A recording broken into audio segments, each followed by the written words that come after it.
ચાલો રે ચાલો નાટક જોવા, ચાલો રે ચાલો નાટક જોવા, ભાઈઓ ચાલો નાટક જોવા, ભાઈઓ ચાલો નાટક જોવા, બહેનો ચાલો નાટક જોવા, બહેનો ચાલો નાટક જોવા, બાળકો ચાલો નાટક જોવા. બાળકો ચાલો નાટક જોવા.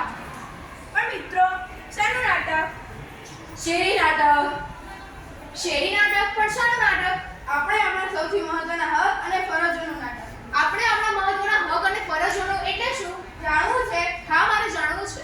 હા, અમારે પણ જાણવું છે. તો ચાલો જઈએ નાટક જોવા. અરે આજે તો પાર્ટીનો ખર્ચો ખૂબ જ વધી ગયો છે અને આજે પાર્ટીનો ખર્ચો તો તારે જ આપવો પડશે. હા, તારું ATM કાર્ડ કાઢ. આજનો ખર્ચો તો તારે જ આપવો પડશે. અરે, મારી પાસે તો ATM કાર્ડ જ નથી. શું તારી પાસે ATM કાર્ડ નથી? તો આટલી મોટી થઈ તો પણ હજી તારા મમ્મી પપ્પા પાસેથી પૈસા માંગવા પડે છે. ચાલો ચાલો કાલે મળીએ. ચાલો ચાલો. હું આજે ઘરે જઈને મારી મમ્મી પાસેથી ATM કાર્ડ કઢાવી લઉં. કેવી ચાલે છે બેટા તારી કોલેજ? શું મમ્મી, હું આટલી મોટી થઈ ગઈ તો પણ તમને મારી પડી જ નથી? કેમ બેટા, આમ કેમ બોલે છે? શું થયું? મારા બધા મિત્રો પાસે ATM કાર્ડ છે, મારી પાસે જ નથી. હવે મારે તમારી પાસેથી પૈસા માંગવા પડે. બેટા, તને ખબર છે કે ATM કાર્ડ કરતાં પણ મહત્વનું કાર્ડ કયું છે? કયું? જો બેટા, હવે તું 18 વર્ષની થઈ ગઈ છે, હવે તું મોટી થઈ ગઈ છે, તેથી તારે ચૂંટણી કાર્ડ કઢાવવું જોઈએ. એ આપણા સૌની ફરજ અને જવાબદારી છે. તેથી તું તારા મિત્રોને પણ આ ફરજ અને જવાબદારીથી માહિતગાર કર. તેથી તું પહેલા ચૂંટણી કાર્ડ કઢાવ, બાકી ATM કાર્ડ તો આપણે આમ કઢાવી લઈશું. હા મમ્મી, તારી વાત સાચી છે. કેમ છે બેન, તારું ATM કાર્ડ કઢાવ્યું કે નહીં? ના બેન, હું પહેલા ચૂંટણી કાર્ડ કઢાવીશ, પછી જ ATM કાર્ડ. ચૂંટણી કાર્ડ એટલે શું? તમારી પાસે ચૂંટણી કાર્ડ નથી? ના, એ તો નથી. તો ચાલો આજે આપણે ચૂંટણી કાર્ડ કઢાવીએ. પણ ચૂંટણી કાર્ડ કેવી રીતે કઢાવશે? મારું નામ તો મતદાર યાદીમાં છે જ નહીં. અરે એ તો સાવ સરળ છે. મામલતદાર ઓફિસમાં જઈ તમારા બૂથના બેરોને મળી લો અને 6 નંબરનું ફોર્મ ભરી લો. કેમ છો મિત્રો, મજામાં? હા, મજામાં.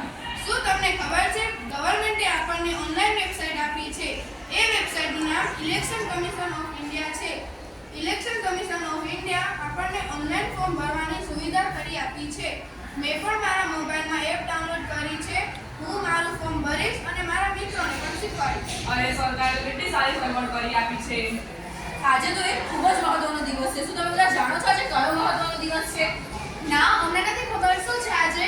આજે મતદાન કરવાનો ખૂબ જ મહત્વનો દિવસ છે. પણ શું મારે એક મતથી સત્તા બદલાઈ રહેશે? થોડો ને બધું. અરે જો આ કાકી ક્યાં જાય છે? બેટા, હું મારી ફરજ નિભાવવા જઈ રહી છું. ફરજ? તમારી વાળી કેવી ફરજ? આ દેશના નાગરિક તરીકેની બેટા, હું આજે મત આપવા જાઉં છું. અરે જો આ કાકી આટલી ઉંમરે પણ મત આપવા જાય છે અને આપણે લોકો યુવાન હોવા છતાં પણ મત આપવા નથી જતા. આપણે પણ મત આપવા જવો જોઈએ. ચાલો. તો ચાલો આપણે પણ મત આપવા જઈએ અને આપણી ફરજ નિભાવીએ. જો તમારે મત આપવા જવું હોય તો જલ્દી કરો, નહીં તો લાંબી લાઈન થઈ જશે અને પછી ખૂબ મોડું થઈ જશે. તમે કોને મત આપશો? હું તો શામજીભાઈને જ મત આપીશ, કારણ કે એ અમારા ગામના છે. તમે કોને મત આપશો? હું તો છગનભાઈને મત આપીશ, કારણ કે ગયા ઇલેક્શન વખતે તમને સ્માર્ટફોન આપ્યો છે અને આ ઇલેક્શન વખતે તેઓ ટીવી અને ફ્રીજ બંને આપવાના છે. માટે મારું મત તો એમને જ. અરે તમે બધા ગાંડા થઈ ગયા છો કે શું? તમે આ બધું શું બોલો છો? આપણે આ પ્રલોભનોમાં ન ફસાવવું જોઈએ. આપણે એવા વ્યક્તિને વોટ આપવો જોઈએ કે જે આપણા દેશનું હિત કરે અને આપણા દેશમાંથી મોંઘવારીને હંમેશાને માટે નાબૂદ કરે, નહીં કે તમારા કોઈ ગામના વ્યક્તિનું કે તમારા જાતના વ્યક્તિનું.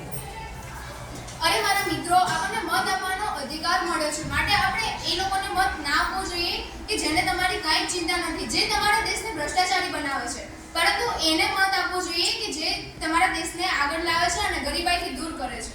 અરે મારા મિત્રો, આપણે આપણો મત સમજી વિચારીને યોગ્ય વ્યક્તિને જ આપવો જોઈએ, કારણ કે આપણો આજનો એક મત આવનારા ભવિષ્યને ઉજ્જવળ બનાવશે.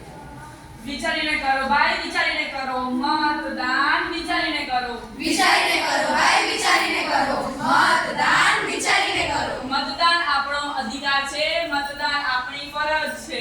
મતદાન આપણો અધિકાર છે. મતદાન આપણી ફરજ છે. મિત્રો, આપણે આપણી જવાબદારી અને ફરજ ન ચૂકવા જોઈએ. 18 વર્ષ પૂર્ણ થઈ ગયા બાદ આપણે આપણું ચૂંટણી કાર્ડ કઢાવી લેવું જોઈએ અને મત આપવા જવા જોઈએ. દેશના લોકોને પણ ચૂંટણી કાર્ડ કઢાવવા અને મત આપવા જવા માટે જાગૃત કરવા જોઈએ. Thank you.